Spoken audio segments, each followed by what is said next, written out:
Hi guys, welcome to another episode of the Better You podcast, and it is lovely to have you here.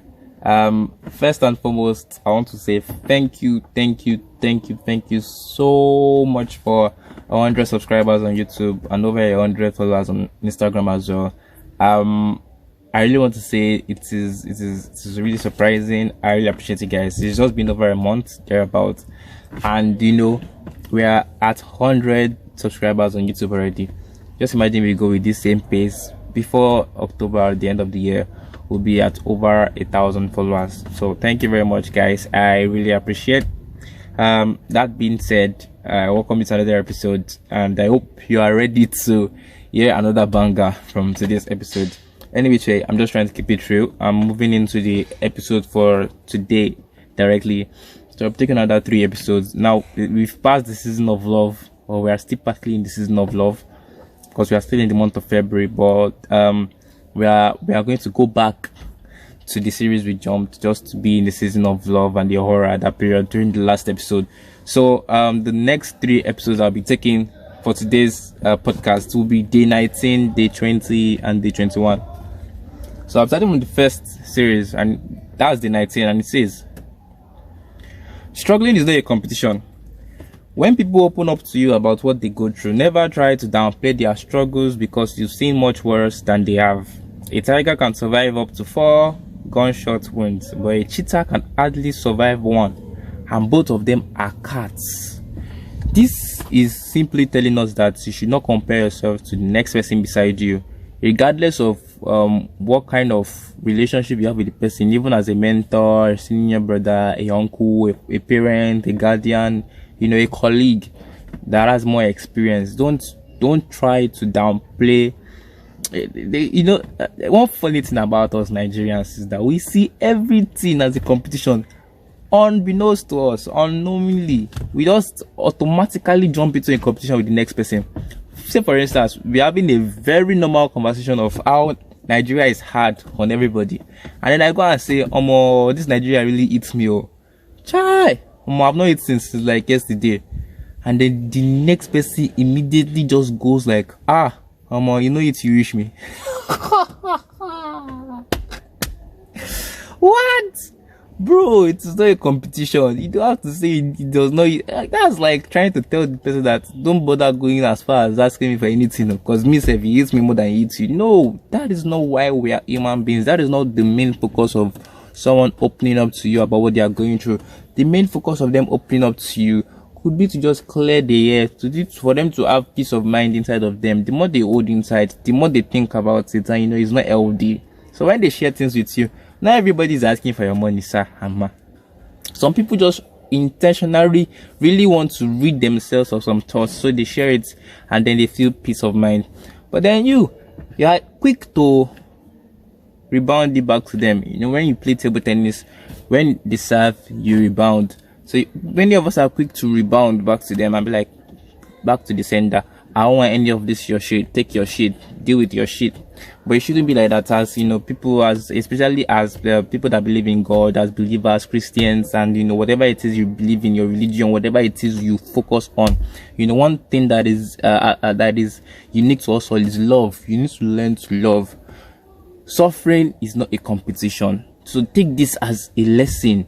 I don't know who you are, bro. I'm just telling you to take. I'm taking my notes too as well, but you should also take your notes.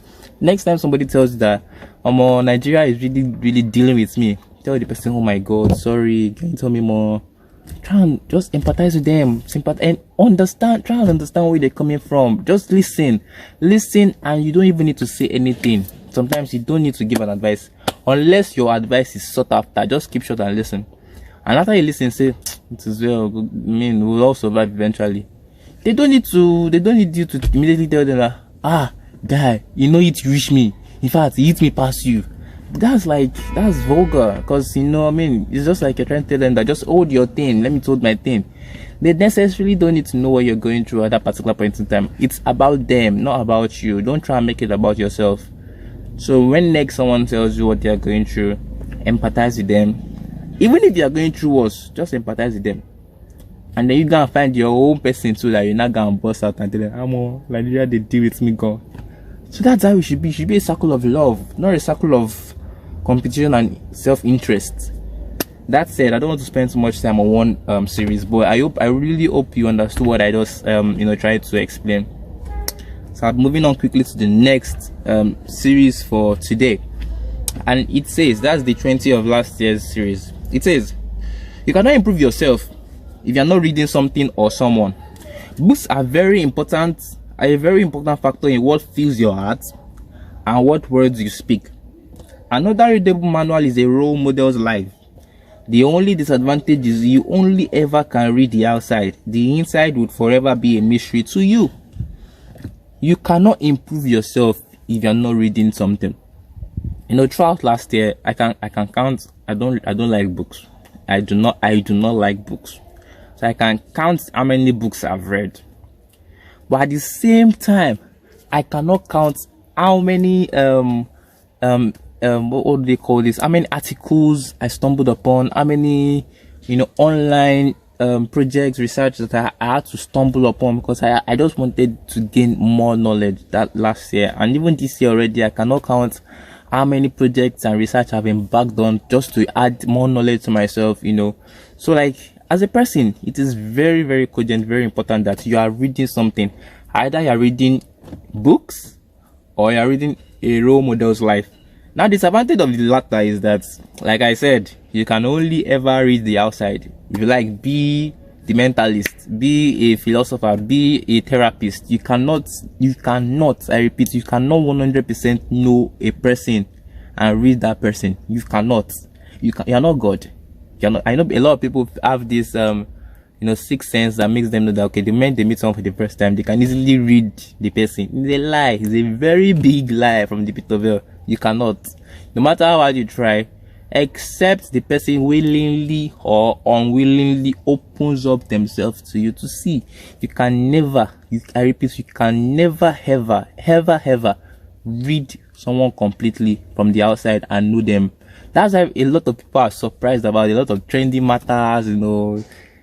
I really don't want to go into details because it's none of my business. But like, when things are trending and you're seeing people that you thought you knew, and like, it's a lie, this is not possible.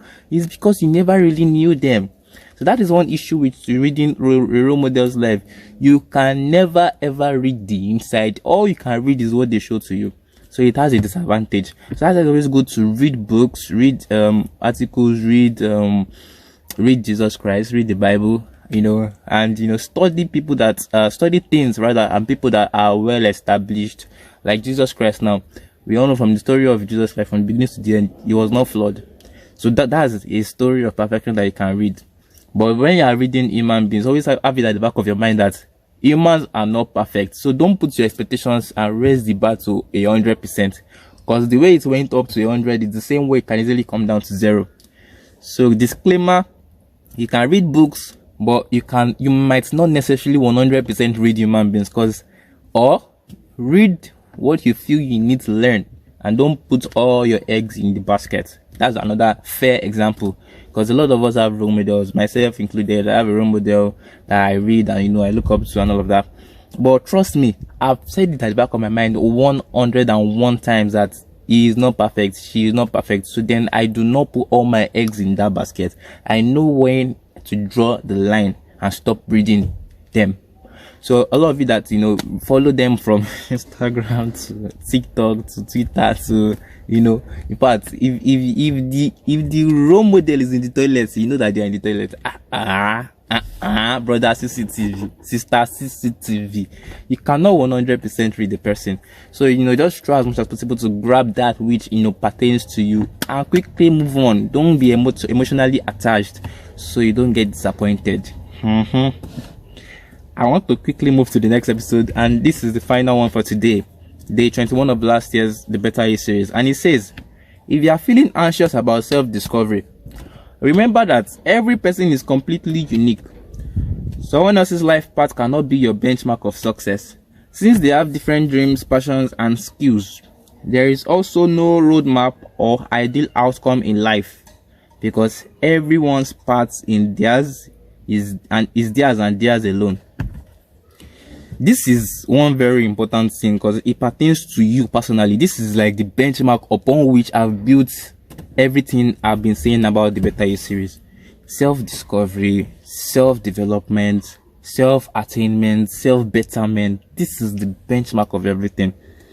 And the truth is that you cannot put your benchmark of success, you cannot measure the yardstick of success based on someone's life that you're looking up to.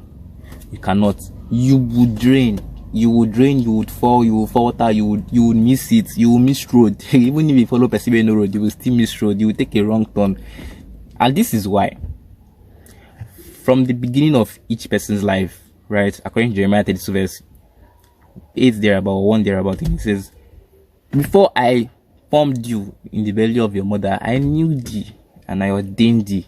So it means whatever it is that you've come to want to achieve in this life right now, it has been said since before you came to be, right? So now you coming to be, you now decide that you will not go to the person that has made it to be, but you want to follow this person's life because this person's life seems like it's attracting you. I'll still talk about attraction and the other one was and purpose. Attraction and purpose. A lot of us follow the attraction rather than the purpose. So because you are attracted to this person's life, you now decide to set the yardstick of your success on this person's life. It is bad. Why? Because if the person does not succeed, automatically you know that you are not going to succeed because you put all your eggs inside the basket of that person. So it's always good to go back, trace your roots and go back to your roots and find your destiny for yourself. Find your own destiny, find your own path, find your own road to success and follow it.